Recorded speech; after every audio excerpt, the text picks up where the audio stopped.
Ito ang GMA Regional TV News. Balita sa Visayas at Mindanao mula sa GMA Regional TV.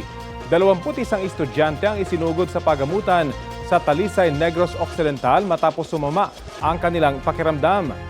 Sara, anong nangyari doon sa mga bata? Rafi, food poisoning ang isa sa mga tinitinang sanhi ng pagsama ng kanilang pakiramdam. Ayon sa Talisay City Health Office, abdominal pain ang pangunahing sintomas ng mga grade 3 students. Nagsuka rin ang 5 sa kanila. Kumuha na ang health office ng sample sa posibleng kinain ng mga estudyante para suriin. Sa ngayon, mabuti na ang kalagayan ng mga bata na agad ding pinauwi matapos gamutin. Wala pang pahayag ang pamunuan ng paaralan.